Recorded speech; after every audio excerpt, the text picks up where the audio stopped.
Commando, ایک پاکستانی مجاہد کا سچا داستان جس نے بھارت میں بہت اہم مشن سر انجام دیے کا قسط نمبر 8 آپ لوگوں کے لیے پیش کیا جاتا ہے۔ میں جیپ سے اتر کر ایک اونچی جگہ سے چھاؤنی کی طرف دیکھنے لگا۔ یہاں سے چھاؤنی کافی فاصلے پر نشیب میں تھی، ادھر درختوں کے جھنڈ تھے اور مجھے چھاؤنی کے برعکس دکھائی نہیں دے رہے تھے، لیکن میری آنکھیں سمت لگی ہوئی تھی۔ میں بار بار کلائی پر بندھی ہوئی گھڑی دیکھ رہا تھا، دوسرا گھنٹہ پورا ہو گیا تھا۔ میری گھڑی کی سوئی اس مقام پر پہنچ گئی تھی جس کے حساب سے پینسل بموں کو پٹ جانا چاہیے تھا، مگر چھاؤنی کی طرف خاموشی چاہیے تھی۔ میں پریشان ہو گیا، اگر بم نہ پٹے تو میں ساری زندگی دوسری کوشش نہ کر سکوں گا۔ اس کے ساتھ ہی جس ٹیلے پر میں کھڑا تھا وہ یوں لرز گیا جیسے زلزلہ آ گیا ہو۔ اس کے ساتھ بے شمار پرندوں کو درختوں سے اڑ کر فضا میں بلند ہوتے دیکھا۔ اس کے بعد ایک اور دھماکہ ہوا۔ پہلا دھماکہ بڑی توپ میں دونوں طاقتور ترین پینسل بم پٹنے کا تھا، اور شاید دوسرا دھماکہ ہوا پروں کے گولہ بارود کے پٹنے سے پیدا ہوا تھا۔ چھاؤنی کی طرف سے اب سیاہ رنگ کا دھواں ایک بہت بڑا مرغوا اٹھ کر آسمان کی طرف بلند ہو رہا تھا۔ میں نے پرتی مسرت سے موٹیاں بھینج کر لہرائی، مگر ساتھ ہی اس احساس نے اپنی لپیٹ میں لے لیا کہ میرا پاکستان جاسوس ہونا ثابت ہو چکا ہے اور چھاؤنی کی فوج میری تلاش میں نکل چکی ہوگی۔ پٹھان کوٹ، امرتسر اور جالندھر شہر میں میرے بارے میں تارے دے دی گئی ہوگی۔ ان کے پاس میری تصویر نہیں تھی، مگر میرا حلیہ بتا دیا گیا ہوگا۔ میری تصویر میری ملٹری آئی ڈی کارڈ پر لگی ہوئی تھی۔ میں بھاگتا ہوا ٹیلے سے اتر کر جیپ کے پاس آیا، لفافے میں سے وردی نکال کر اس میں سے اپنا آئی ڈی کارڈ نکالا اور ٹکڑے ٹکڑے کر دیا۔ جیپ کو وہی چھوڑا اور سڑک سے ہٹ کر کیتو میں چلنے لگا۔ میری جیپ میں 200-250 روپے تھے، اس کے علاوہ میرے پاس کچھ نہیں تھا۔ میرا ارادہ تھا جس قدر جلدی ہو سکے ویران اور اجاڑ علاقوں سے گزرتا ہوا بٹالہ میں امامی مسجد کے پاس پہنچ جاؤں۔ یہ کوئی آسان کام نہ تھا، فوج، پولیس اور CID چوکس ہو چکی تھی۔ میں اپنا حلیہ تبدیل نہیں کر سکتا سوائے اس کے کہ شیو نہ کروں۔ مگر بٹالے پہنچتے پہنچتے میری داڑھی کتنی بڑھ سکتی تھی، میں سوچتا ہوا آگے بڑھتا رہا۔ دل میں یہی خیال تھا کہ بٹالہ پہنچ کر اگر امامی صاحب نے مجھے اپنے پاس کچھ دنوں کے لیے پناہ دے دی تو وہاں سے بیس بدل کر امرتسر جا کر گرونڈا سے ملوں گا اور اس کی مدد سے انڈیا بارڈر کراس کر کے پاکستان نکل جاؤں گا۔ میرا مشن ختم ہو چکا تھا۔ جس عزم کو میں دل میں لے کر لاہور سے تنہا رضاکارانہ طور پر نکلا تھا وہ پایا تکمیل کو پہنچ چکا تھا، اگرچہ میری زندگی ابھی تک موت کی سنگلاخ وادیوں میں گری ہوئی تھی۔ میں خاموشی سے درختوں کے نیچے سے ہو کر چلا جا رہا تھا۔ کچھ فاصلے پر ایک ہندو کسان کمبل کی بکل مارے کھیت میں ہل چلا رہا تھا۔ میں آگے بڑھتا گیا۔ اصل میں مجھے دیہاتی لباس میں ہونا چاہیے تھا، مگر وہاں دیہاتی لباس مجھے کہاں مل سکتا تھا۔ کچھ فاصلے پر وہی کسان ہل چلاتا نظر آ رہا تھا جس کو میں نے پہلے بھی دیکھا تھا۔ مجھے بھوک لگنے لگی تھی۔ وہاں ارد گرد مجھے کوئی گاؤں بھی نظر نہیں آ رہا تھا۔ اس طرح ریلوے لائن کے ساتھ ساتھ کچھ ہٹ کر چلتا رہا۔ 1 گھنٹے بعد میں نے 3 کچے کوٹے دیکھے۔ میں ان کے قریب جاتے ہوئے خوف محسوس کر رہا تھا، لیکن میں ایک مکان کے قریب سے گزرا تو مجھے ایک دیوار کے ساتھ ایک عورت روٹیاں پکاتی نظر آئی۔ میرے قدم رک گئے۔ میں نے قریب جا کر ہاتھ جوڑ کر ہندو کی طرح پرنام کیا اور کہا، ماتا جی بھوک لگی ہے۔ عدیل عمر کی عورت نے بڑے پیار سے کہا، پترا بھوک لگی ہے تو آجا روٹی کا۔ میں اس کے سامنے زمین پر بیٹھنے لگا تو اس نے پیچھے سے چوکی نکال کر آگے رکھ دی۔ پتر اس چوکی پر بیٹھو۔ اس نے ہانڈی میں ساگ نکال کر روٹی پر ڈالا اور مجھے دیکھ کر پوچھا، تم بابو لگتے ہو، کہاں سے آ رہے ہو؟ ماتا جی میں بٹالہ کی پٹواری سندرواس کا پتر ہوں، اگلے گاؤں جا رہا ہوں، پتا جی کا کام ہے۔ میں نے جواب دیا اور 2-3 روٹیاں ہڑپ کر کے پانی پیا اور پرنام کرتا ہوا آگے روانہ ہوا۔ میں پگڈنڈیوں پر چل رہا تھا۔ سامنے کیکر اور نیم کے درختوں کا سلسلہ پھیلا ہوا تھا۔ ان درختوں کے باہر ایک چھوٹی سی پکی سڑک ریلوے لائن کی طرف جاتی تھی۔ آگے ایک ریلوے لائن پھاٹک تھا جس کے قریب ایک ٹرک کھڑا تھا۔ میں نے چند قدم آگے جا کر دیکھا، ٹرک پر کوبی لدی ہوئی تھی۔ اس کا سکھ ڈرائیور اور کلینڈر کوکے کے پاس کھڑے چائے پی رہے تھے۔ میں نے سوچا اگر یہ ٹرک بٹالہ جا رہا ہو تو مجھے اس میں سوار ہونے کی کوشش کرنی چاہیے۔ میں ٹرک کے قریب آ گیا۔ سکھ ڈرائیور کوکے والے سے باتیں کر رہا تھا۔ میں نے کلیئرنس سے پوچھا، یہ ٹرک کہاں جا رہا ہے؟ سکھ ڈرائیور نے میری طرف دیکھ کر پوچھا، تم کہاں جاؤ گے مہاشا جی؟ گاڑی نکل گئی ہے، مجھے بٹالہ جانا ہے، اگلی گاڑی شام کو آ جائے گی، ساتھ لے چلو، میں تمہیں کرایہ دے دوں گا۔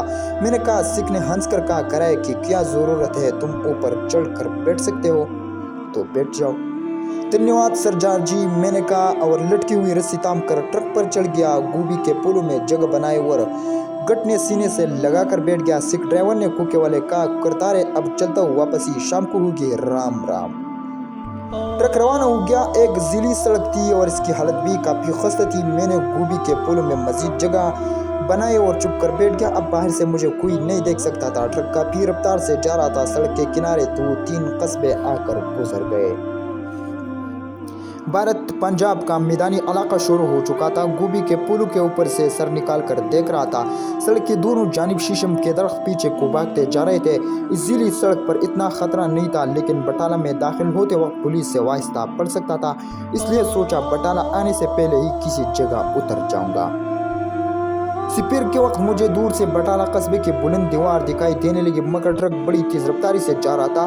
मैं ऊपर से ड्राइवर को आवाज भी न दे सकता था। खुदा पर भरोसा करके वही दबका बैठा रहा। ट्रक बटाले की सब्जी मंडी के गेट पर जाकर रुक गया। मैंने डरते डरते सर उठाकर देखा। सब्जी मंडी में मुझे कोई सफाई नजर न आया। सिख औरतें और मजदूर इधर उधर अपने काम में लगे हुए थे। मैंने ट्रक से छलांग लगा दी। सिख ड्राइवर ने कहा, लाला जी, ओवर तकलीफ तो नहीं हुई? नहीं सरदार जी, आपका धन्यवाद। सिख ड्राइवर ने क्लीनर को पुकार कर कहा, रसाकोल ओए काका। मैंने सर पर मुफलर इस तरह लपेट रखा था, मेरा आधा चेहरा इसमें छुप गया था। मैं बाजार में से गुजरता हुआ इस गली में आ गया जहाँ मस्जिद थी। एक कश्मीरी मुसलमान मस्जिद से निकल रहा था। मैंने उससे मौलवी साहब के बारे में पूछा। उसने पहले तो मुझे ऊपर से नीचे तक देखा, फिर पूछा, तुम्हें मौलवी से क्या काम है लाला जी? मुझे उनसे ज़रूरी काम है। कश्मीरी मुसलमान ने बताया कि मौलवी साहब सुबह से मालिर कोटला गए हैं। मशरक़ पंजाब में मालिर कोटला एक ऐसी रियासत है जहाँ 1947 में मुस्लिम कश फसादात में काफ़ी हद तक अमन और अमान रहा था। में कई एक आस पास की रियासतों के मुसलमान कम्बे वहाँ जाकर आबाद हो गए थे। चुनाचे आज भी भारतीय पंजाब के मालिर कोटला शहर में पंजाबी आबाद है और इनकी मस्जिदों में नमाज पढ़ने के मनाजिर अक्सर जालिंदर टेलीविज़न पर दिखाए जाते थे। मौलवी साहब के मालिर कोटला चले जाने का खबर मेरे लिए सदमे के बाइस थी। मुझे अचानक शदीद ऊपर और पुरखतर तन्हाई का एहसास हुआ। अब मैं बटाला में बिल्कुल अकेला था। वह कोई होटल नहीं था और वहाँ से बजरे रेल या बस अमृतसर शहर जाना भी खतरनाक था। रेलवे स्टेशन या बस स्टैंड पर पकड़े जाने का खदशा था। मुझे परेशान देखकर कश्मीरी मुसलमान ने पूछा, लाला जी, तुम कहाँ से आए हो? मैंने इसकी तरफ देखा और कहा, मैं भी मालिर कोटला से आ रहा हूँ। पंजाब हिंदू मौलवी साहब के लिए एक ज़रूरी पैगाम लाया था। अब मेरा यहाँ कोई जानने वाला भी नहीं था, तो मेरे डेरे पर आ जाओ, रात गुजार कर सुबह वापस चले जाना। जी तो बहुत चाहता था, मगर अकल रोक रही थी। इसलिए बेहतर यही था कि अंधेरा होने का इंतज़ार किया जाए। फिर जो बटाला से आखिरी बस या ट्रक अमृतसर की तरफ जा रहा हो, इसमें बैठ जाओ। हो सकता है कि रात को चेकिंग से बच जाओ। मैंने उसी अंदाज में अमल करने का फैसला कर लिया और कश्मीरी मुसलमान से कहा, आपका धन्यवाद, मैं रेलवे स्टेशन जाता हूँ। हो सकता है कि कोई मालगाड़ी अमृतसर जाती हूँ। ड्राइवर से कहकर रोड क्रॉस में बैठ जाऊंगा। ये कहकर मैंने नमस्कार किया और खामोशी से चल दिया। मैं तेज चलता हुआ अगली गली से निकलकर बाजार में आ गया। मुझे अपने ऊपर इस चूहे का गुमान हो रहा था जो एक बहुत बड़े पंजरे में जान बचाने के लिए इधर उधर भाग रहा हो।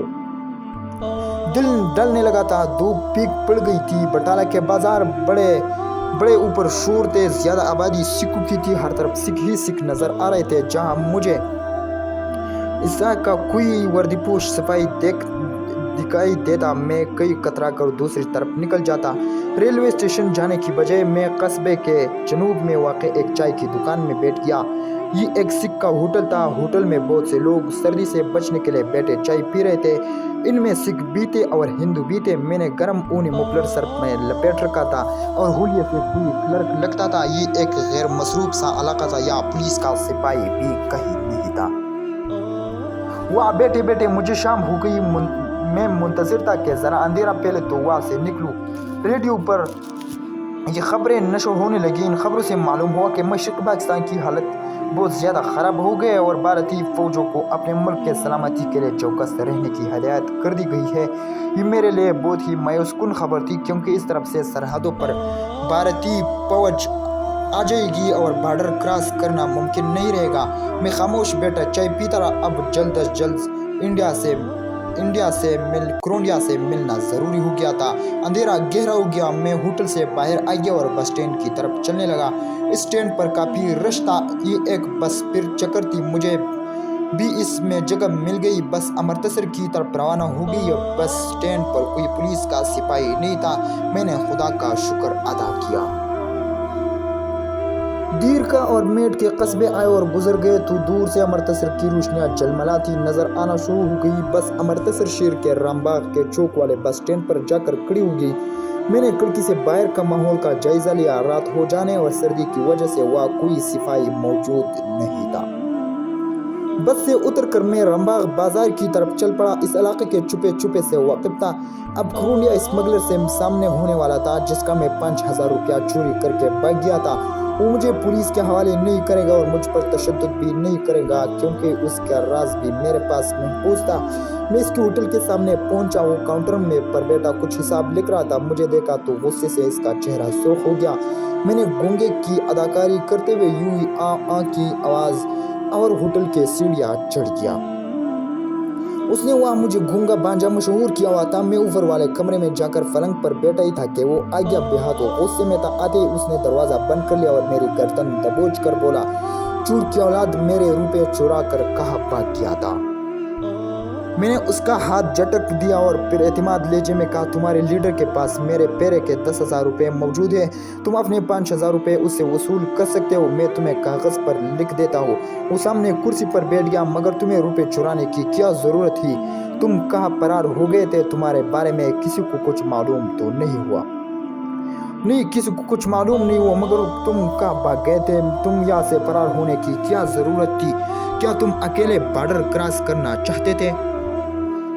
नहीं, मैं एक ज़रूरी काम से दिल्ली चला गया था। बस इससे ज़्यादा तुम्हें कुछ नहीं बता सकता। वो गौर से मेरी तरफ देखने लगा। तुम कोई बात मुझसे छुपा रहे हो?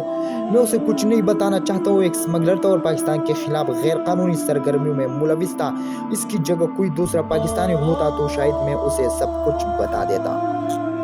मैंने कह दिया कि मैं एक ज़रूरी काम से दिल्ली चला गया था, अब वापस आ गया हूँ। उससे ज़्यादा कुछ नहीं बता सकता। वो एक गहरी सांस लेकर खामोश हो गया। फिर बोला, कमबख्त, तूने मेरी रूह पनाह कर दी थी। मैंने ये दिन कांटों पर गुजारा है। हर वक्त गिरफ्तार होने का डर लगा रहता कि एक तुम नातजुर्बाकार हो, ऊपर से तुम्हारे पास शनाख्ती निशान तक नहीं और सीधे दिल्ली की तरफ निकल गए। तुम्हें मालूम नहीं था कि भारत के सियासी हालात क्या है। जगह जगह सीआईडी फिर रही है। मैंने उसे बताया कि अब मैं पाकिस्तान जाता हूँ, मुझे बॉर्डर क्रॉस करा दो। वो भड़क कर बोला, अब तो तेरा बाप भी तुझे बॉर्डर क्रॉस नहीं करा सकता। बॉर्डर पर फौज आ गई है। हमारा सारा काम टप होकर रह गया है। मुझे किसी खुफिया रास्ते से निकाल दो। वो तंजिया अंदाज में हंसा, सब खुफिया रास्ते बंद है। गोली खानी है तो बॉर्डर पर चले जाओ। अब तुम्हारे लिए यही बेहतर है कि खामोशी से गूंगे बन जाओ। बेहतर यही है कि खामोशी से गूंगे बनकर यही बैठे रहो। हालात नॉर्मल हो जाएंगे तो तुम्हें पाकिस्तान पहुंचा दूंगा। अभी कोई बड़े से बड़ा स्मगलर भी ये खतरा मोल नहीं ले सकता। वो ठीक ही कह रहा था। मुझे उम्मीद थी कि कोलंबिया मुझे बॉर्डर क्रॉस करा देगा, लेकिन अब जो उसने बेमायूसी का इजहार किया तो मैं सोच में पड़ गया। मुझे ऐसे लगा जैसे मैं एक पंजे में कैद हो गया हो, जिससे बाहर निकलने का कोई रास्ता नहीं है। अमृतसर में यह अफवाह भी गश्त कर रही है कि पाकिस्तान कमांडो मशरक़ पंजाब में दाखिल हो गए और उन्हें पठानकोट छावनी में कोई बहुत बड़ा धमाका किया है और हमें भी बड़ी एहतियात से काम लेना होगा। तुम भी होटल से ज़्यादा दूर मत जाना। ये बताओ कि मेरे 5,000 में से कुछ बचा भी है कि नहीं? मैंने कहा, 100 के करीब रुपए बचे हैं। 5,000 में से सिर्फ 100 रुपये बचे हैं। तुम क्या अयाशी करते फिरे? फिर वो मुठियाँ बेंच कर बोला, लीडर ने क्या मुसीबत मेरे पास भेज दी? अच्छा, मुझे कागज़ पर लिख दो कि तुमने अपने पेरे के 5,000 रुपये वसूल कर लिए हैं। लिख दूंगा। मैंने बेनियाजी से कहा, मैं गूंगा बनकर ज़्यादा दिन इस स्मगलर के पास नहीं रह सकता। इस वक्त भी मैं बोल सकता था और मामला ख़राब हो सकता था, लेकिन मेरे लिए अभी पाकिस्तान का दरवाज़ा बंद था। मिशन मुकम्मल करने के बावजूद मैं अपने वतन नहीं जा सकता। क्या ऐसा नहीं हो सकता कि मैं दिल्ली में बजरिया तैयार या बम्बई से बजरिया बाहरी जहाज़ पाकिस्तान चला जाऊँ? मैंने पूछा। उत्तर खलीजे में बोला, हुआ तुम्हारा कोई मामा नहीं बैठा हुआ जो बगैर पासपोर्ट वीज़े के जाने देगा? और फिर ऐसा ख्याल दिल में लाए तुम अपने साथ मुझे भी मरवाओगे? बस इस कमरे में पड़े रहो। पासपोर्ट वीज़े के ख्याल से अचानक मुझे भारत में पाकिस्तानी सफारत खाने का ख्याल आ गया। मैं किसी तरह दिल्ली पाकिस्तान सफारत खाने पहुँचकर अपने मुल्क के सफ़ीर से बात करूँ और उसे अपनी कारगुजारी सुना दूँ तो वो ज़रूर मेरी मदद करेगा और मुझे पाकिस्तान पहुँचा देगा। मेरे दिल में उम्मीद की एक किरण रोशन हो गई। मैंने अमृतसर से जाकर पाकिस्तानी सफ़ीर मुलाकात करने का फैसला कर लिया। मैंने क्रोंडिया को मुतमईन करने के लिए कहा, ठीक है, तुम जैसा कहोगे वैसा करूँगा। जब तक हालात ठीक नहीं हो जाते मैं उसी होटल से बाहर नहीं जाऊँगा। वो चला गया। मैं वहाँ से फरार होकर दिल्ली जाने के बारे में गौर करने लगा। रात को खाना खाकर मैं इसी कमरे में पलंग पर पड़ गया। मैं सोच रहा था कि मेरे पास सिर्फ 70-80 रुपये, क्या इन रुपये से काम चल जाएगा? जाहिर है क्रोंडिया अब मुझे एक रुपये भी नहीं देगा। मैंने फैसला कर लिया कि उन्हीं रुपये से काम चलाऊंगा। दिल्ली पहुंचकर एक बार पाकिस्तान सफ़ीर से मुलाकात हो गई तो पैसे की ज़रूरत ही न रहेगी। वह मेरा पासपोर्ट भी बन जाएगा और मुझे बज़रिया हवाई जहाज़ वापस पाकिस्तान पहुंचा दिया जाएगा। थोड़ी देर पहले मेरे दिल व दिमाग पर मायूसी के जो बादल छाए हुए थे वो चट गए और मैं सो गया। तो दोस्तों आज के लिए यही काफ़ी है। मिलते हैं बहुत जल्द इंशाल्लाह अगले किस्से के साथ। तब तक अपने आप का और हमारे इस चैनल का भी ख्याल रखिएगा। शुक्रिया, वस्सलाम।